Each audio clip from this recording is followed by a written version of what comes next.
अपने तबस्सुम टॉकीज को जरूर कीजिए सब्सक्राइब और बेल आइकन दबाना ना भूलिएगा।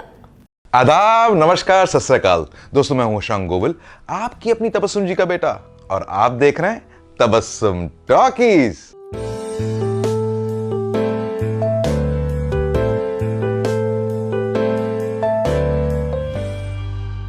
वो क्या है, मेरे पास एक जादू का गोला है, मैं यहाँ बैठे बैठे उस पर सब कुछ देख सकता हूँ।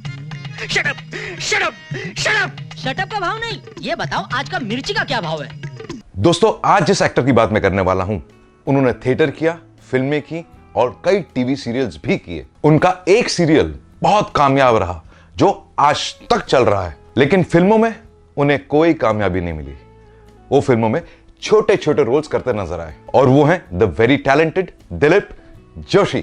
करना पड़ता है भाई, इस मामले में हम बहुत स्ट्रिक्ट है, लेकिन फिर भी पता नहीं, हर आने वाले को साहब लोगों के बारे में सब पता चल जाता। अच्छा, अब कल ही की बात है, चोपड़ा साहब की बीवी आई थी, लाख पूछने पर भी हमने उनको बताया नहीं कि चोपड़ा साहब अपने ऑफिस में नहीं बल्कि स्टोर रूम में अपनी सेक्रेटरी के साथ हैं। क्या बात कर रहे हैं? तो एक काम कर, तू एक पेपर ले, एक पेन ले, और तुम चारों बैठ के तय करो कि आपस में तुम लोग क्या रिश्ते से एक दूसरे को पुकारोगे।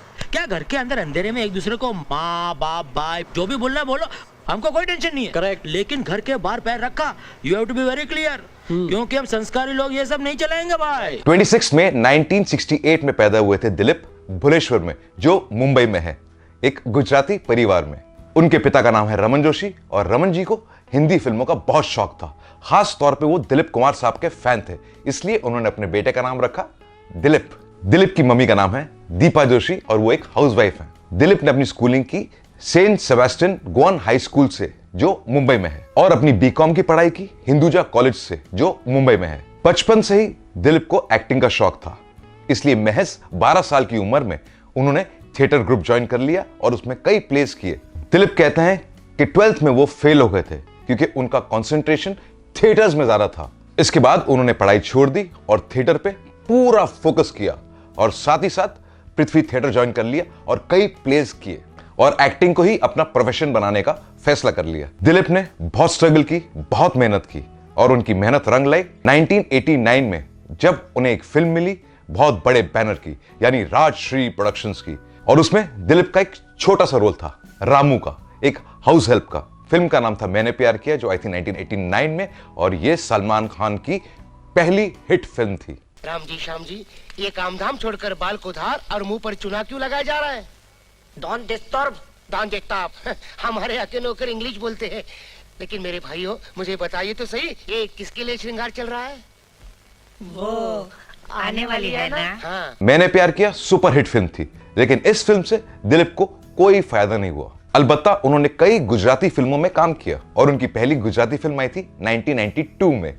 फिल्म का नाम था हूं हुंशी लाल, जिसमें हुंशी लाल का कैरेक्टर दिलीप ने प्ले किया था। सारे जहां से अच्छा था किधर गया जी, जाने कहां मेरा जिगर गया जी। गोरे गोरे पाँव तले दब गया जी। अच्छा? काले काले बालों में उलझ गया जी। इस फिल्म से दिलीप को काफी उम्मीदें थीं, लेकिन ये एक अंडररेटेड फिल्म थी और दिलीप नाउम्मीद हो गए। दिलीप कहते हैं कि उनके घर वालों ने कहा कि एक्टिंग लाइन में रेगुलर इनकम नहीं होती है, इसलिए तुम एक ऐसा काम करो जिससे तुम्हारी इनकम रेगुलर हो जाए। दिलीप कहते हैं कि मुझे एक्टिंग के अलावा कुछ और नहीं आता था, इसलिए घर वालों की खुशी के लिए मैंने एक ट्रैवल एजेंसी खोल ली। लेकिन कुछ वक्त बाद मैं इस काम से ऊब गया, बोर होने लग गया, वही 9 to 5 जॉब। इसलिए मैंने वो ट्रैवल एजेंसी बंद कर दी और अपना रुख दोबारा एक्टिंग की तरफ किया, और फिल्मों में और टीवी सीरीज के लिए स्ट्रगल करने लगा। और ये साल थे 1985 से 1990 तक। दिलीप की मेहनत रंग लाई, और 1994 में उन्हें राष्ट्रीय फिल्म्स की तरफ से एक और ऑफर आई। फिल्म का नाम था हम आपके हैं कौन, और इस फिल्म में दिलीप का रोल बहुत अच्छा था और वो नोटिस हुए। शकुंतला, आप? जी। देखिए mister, my name is not Shakuntala, my name is Rita, RITA, Rita, understand? जी, हमें अंग्रेजी कुछ कम समझ में आती है, लेकिन अभी आप जो कुछ भी बोली बड़ा मीठा लगा।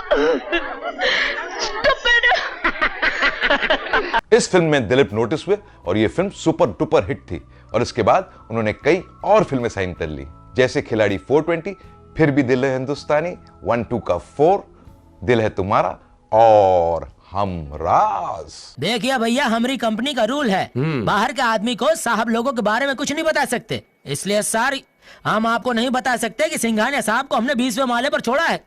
फिल्मों के साथ साथ दिलीप कई सीरियल्स में भी काम कर रहे थे और कई बड़े बड़े पॉपुलर सीरियल्स किए, जैसे कभी ये कभी वो, दाल में काला, कोरा कागज, CID और शुभ मंगल सावधान। हाँ, जैसे सारे बिल तू भरता है। ओ भाई साहब, लाइट, टेलीफोन, अपना पंखा, ओ पेपर, धोबी, सारे के सारे बिल मैं भरता हूँ मैं। दिलीप कहते हैं कि एक वक्त ऐसा आया जब मेरे पास कोई काम नहीं था, प्लेस भी खत्म हो गए थे और सीरियल्स की शूटिंग भी खत्म हो गई थी और कोई नए सीरियल की भी ऑफर नहीं आई। उसी दौरान मुझे एक सीरियल का ऑफर आया 2008 में, जिसने मेरी जिंदगी बदल दी और मैं एक घरेलू नाम बन गया। सीरियल का नाम था तारक मेहता का उल्टा चश्मा। यह सीरियल बहुत कामयाब रहा, जो आज तक चल रहा है, लगभग 3000 एपिसोड्स। दिलीप कहते हैं कि मुझे जेठालाल, चंपकलाल, गाड़ा के नाम से पहचानने लगे। दोस्तों, दिलीप जब 18 साल के थे तब उनकी मंगेतर 14 साल की थी और कुछ साल बाद उनकी शादी हो गई। उनकी बीवी का नाम है जयमाला, उनके 2 बच्चे हैं, एक बेटा और एक बेटी।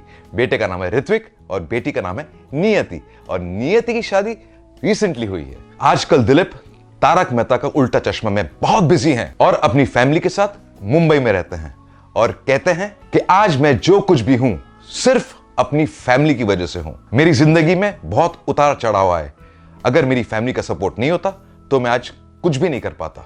दोस्तों, इस पे मुझे एक शेर याद आ रहा है, सुनिए। कभी अर्श पर, कभी फर्श पर, कभी तेरे घर, कभी दर बदर, ए जिंदगी तेरा शुक्रिया, मैं कहां कहां से गुजर गया। तो दोस्तों, ऐसी बातें भी मैं आपको बताता रहूंगा। आप बस देखते रहिए तबस्सुम टॉकीज, करते रहिए लाइक, शेयर और सब्सक्राइब।